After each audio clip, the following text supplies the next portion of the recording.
আলহামদুলিল্লাহ। আল্লাহ আমার সংসারে চাইতে ঘুরে গাড়াতেছে, দেখতে একটা নাদুস নুদুস।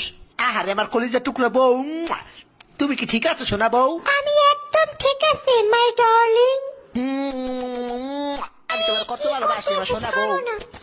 আউ, আমার বাচ্চা হলো নাকি? ও মাই গড। ওরে মোর সুবান আল্লাহ, একলাগে সাইড হইছে, গিয়ে পর আরো একটা এদি লড়ে সরে না এবার। এই এদি লড়ি উঠছে, দেই দেই শ্বাস করেনি, দেই দেই ও মা করে। আব্বা এই কারণটা কি? আমার তো খটকা লাগতে আছে, এই পুয়া তো আমার নেহা নয় নাই দেখতে, এত রাঙ্গা সাঙ্গা কারণটা কি? শয়তান্য মাতারি, কি খবর? এই মাতারি, এই পোয়া আমার না। আপনি কি আমার সন্দেহ করতে আছেন? শয়তান্য বেটি, এই পোয়া আমি জন্ম দিই নাই। তাই নাকি? এই বুয়া আরেকবারের বেড়ায় জন্ম দিয়েছে? তুই পরকিয়া করছো বেটি? কি? আমার মেয়ে তোমার কথা একটা জানি বুঝে যাবো। কি বেটি, তুই আমার গায়ে হাত দিছো? তোরা দিলাম 3 লাখ, থাকবো না তোর লাগে। তা মুইও করবো না তোর সংসার, যা শয়তান বেটা।